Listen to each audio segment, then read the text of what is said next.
আপনারা জানেন যে জামায়াত ইসলামের লোগো হলো পাল্লা। এই পাল্লা যে প্রতীকটা রয়েছে, বাংলাদেশের যে বিচারালয় রয়েছে প্রত্যেকটা বিচারালয়ে প্রত্যেকটা জায়গায় কিন্তু এই প্রতীকটা রয়েছে, কিন্তু সেগুলো ইসির নজরে আসছে না। কিন্তু আমরা যখন একটি গণ-অভ্যুত্থানের পরে রাজনৈতিক দল গঠন করলাম এবং আমরা এই দলটির এখনো 6 মাসও হয়নি, ইতিমধ্যে রাজনৈতিক মহলে কিভাবে এই দলটিকে বৈষম্যমূলক আচরণের মাধ্যমে, স্বেচ্ছাচারী আচরণের মাধ্যমে ইলেকশনের পূর্বেই খারিজ করা যায় সেই ব্যবস্থা ইসি অলরেডি তারা উদ্যোগ নিয়েছে। আমরা তাদের সকল যুক্তিতর্ক খণ্ডন করেছি। পরিশেষে তারা মিডিয়ার সামনে একটি বক্তব্য দিয়েছে যে ইলেকশন কমিশন ব্যাখ্যা দিতে পারবে না।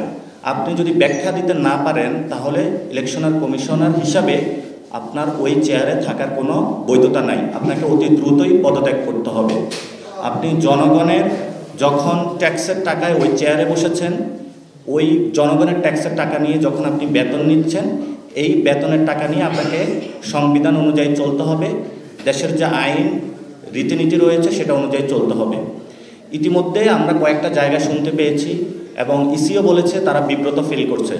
সে জায়গাতে আমরা বলবো তাদের পিছনে যে অদৃশ্য শক্তি বিরাজ করছে, সেই অদৃশ্য শক্তিকে ইসির দায়িত্বে মানুষের সামনে তাদেরকে উদ্ঘাটন করার জন্য আমরা তাদেরকে রাজপথে রাজনৈতিকভাবে মোকাবেলা করব।